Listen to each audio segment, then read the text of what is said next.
Today po, samahan niyo po kami sa Gordon Ramsay Steakhouse. Today po is a very special day for me, kaya mag-treat yung asawa ko sa akin. Fan na fan po ako ni Gordon Ramsay, kaya balak namin itry yung mga menu na pinapakita nila sa TV. So, ito na nga chance namin. So, ito yung mga menu nila. So, with the prices na nasa tabi.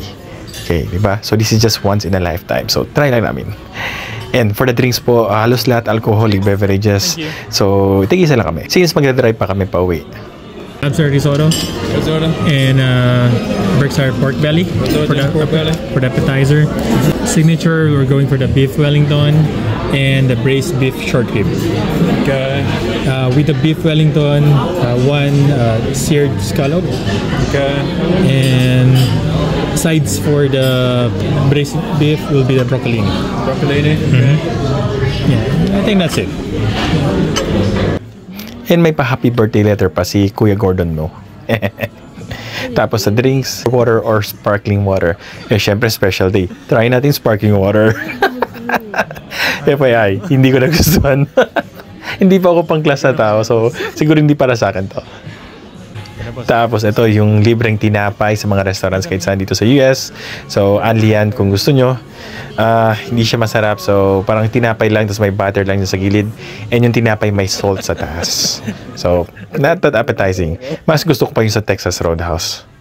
This is our truffle risotto with a butter poached lobster tail. Along with our braised pork belly with Weisenberger grits.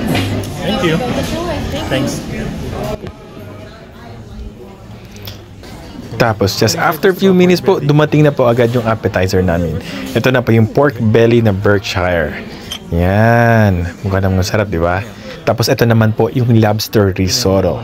So, ito lagi yung napapanood ko sa TV kaya gusto ko talagang i-order to. Matry lang. So, honest review po tayo. Kaya ko po tinalagalog to kasi para hindi maintindihan ni Gordon.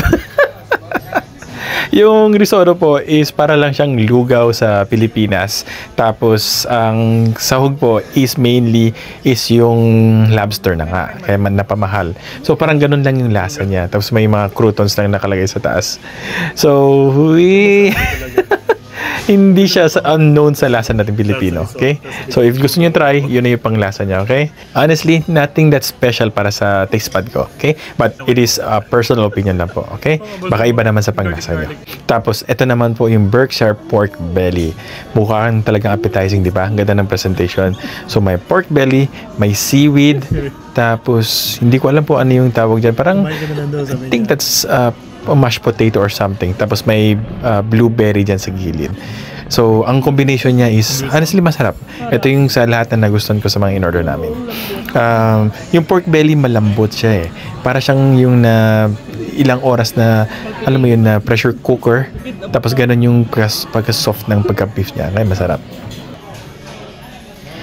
Aside po from the sauce, halos same lang sa mga kinakain natin sa Pilipinas. Nothing new.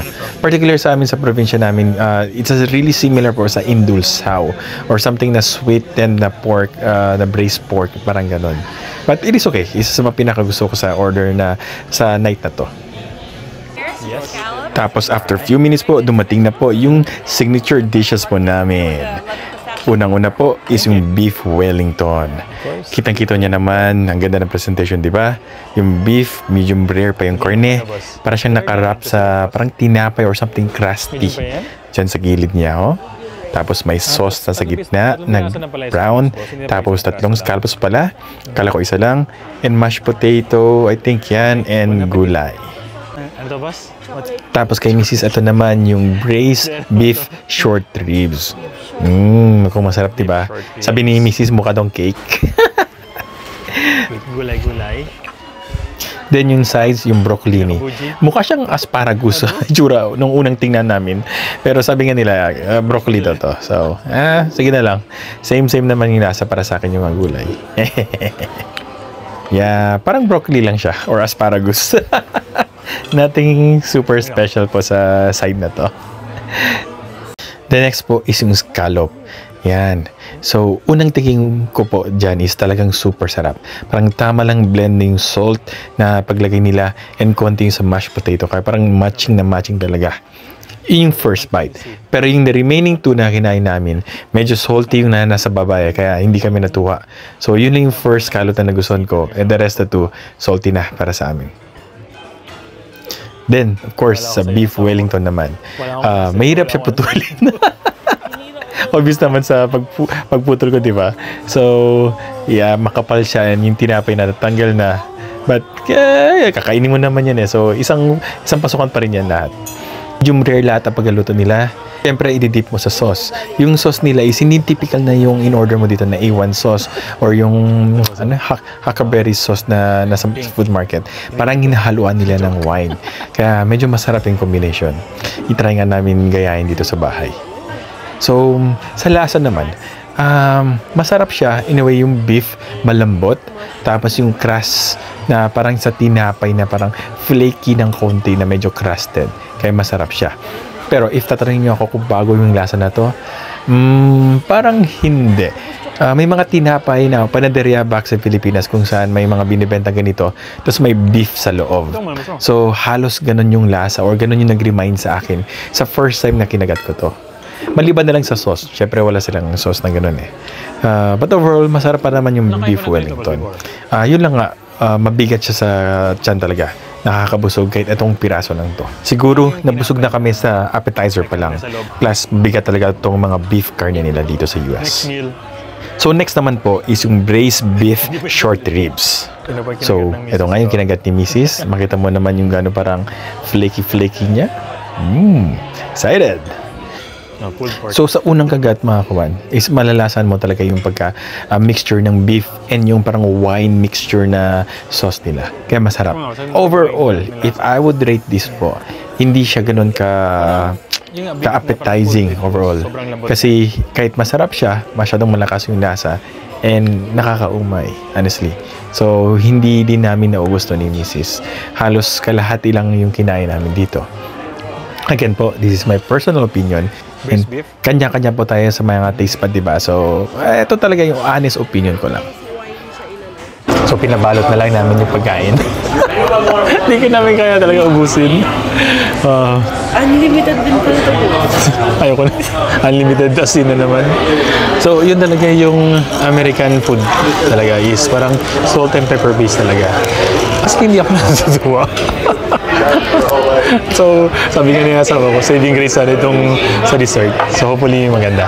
Tana. Ang sabi nila, ang recommended dito is yung sticky toffee pudding. So, talagang gusto namin i-try. So, based naman sa recommendation. So, ito na nga, pagbigay sa'yo, i-drizzle pa nila yung caramel sauce over sa cake na to. And yan white na po is para siyang coffee ice cream. So, pagkain po, pag inimix ata silang tatlo. So far, okay naman. Masarap naman yung dish na to. Yun lang, gaya ng previous dish, masyadong overwhelming yung lasa, kaya hindi namin naubos to. Halos nakain namin mga siguro 3/4. So halos naubos din naman namin, pero hindi lang talaga namin kayang ubusin. Alam niyo yung feeling na umay ka sa sweetness, parang ganoon.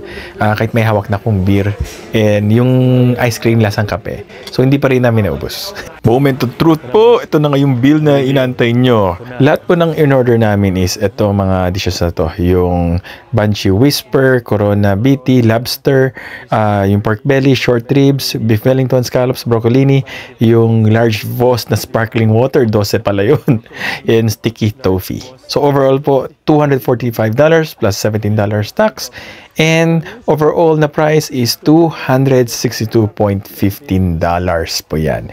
US dollar po yan ha. And of course, hindi po kasama yung tip dyan. So, kailangan mo mag-require ng tip. Since birthday ko, syempre mag-try tayo bigay ng konti. So, $30. So, overall price po is $292.15. Tapos, si Mrs. nga, ito, trip na trip talagang iuwi yung glass na to or yung sparkling water bottle na to. Tinanong namin ang sabi, tinatapon naman daw nila. So, ilagay na lang daw namin sa bag na to. Okay lang daw yan. Siyempre, tuwang-tuwa si Mrs. ko, di ba? And of course, sa take-out, nilagay nila sa Gordon Ramsay bag na to. And dyan po yung tatlong Tupperware namin. So overall po, memorable po itong experience na to. And it's like a once-in-a-lifetime thing for us. And I think hindi na namin ulitin kasi Honestly, ito na yung second time na nag-try kami ng medyo sauce na lugar. And hindi kami natuwa, honestly. Masarap yung beef, mga ganun, pero beef is beef. Nothing special. Mas gusto pa yung mga pagkain natin sa Pilipinas kung saan may mga special na pitik na lasa. So yun yung medyo hinahanap ko talaga. Or other Asian cuisines. Mas masarap in my perspective, okay? So if gusto nyo pumunta dito, nasa casino po to. Located yung restaurant ni Gordon Ramsay. And katabi lang po siya ng Louisville. So tatawiran mo lang yung ilog. Okay? So again po, thank you po pagsama sa special day ko. If natuwa po kayo, please help me by supporting my channel by liking, subscribing, and sharing po. Again po, ako po si Nurse Juan de la Cruz, your OFW nurse. Thank you. God bless. Bye-bye. Greet sa aming palabas. Happy birthday ulit! Oh, ba't walang sumayaw? Birthday mo. Birthday. Nag-aantay ako ng ganun kay Gordon Ramsay ah. Wala rin cheesecake.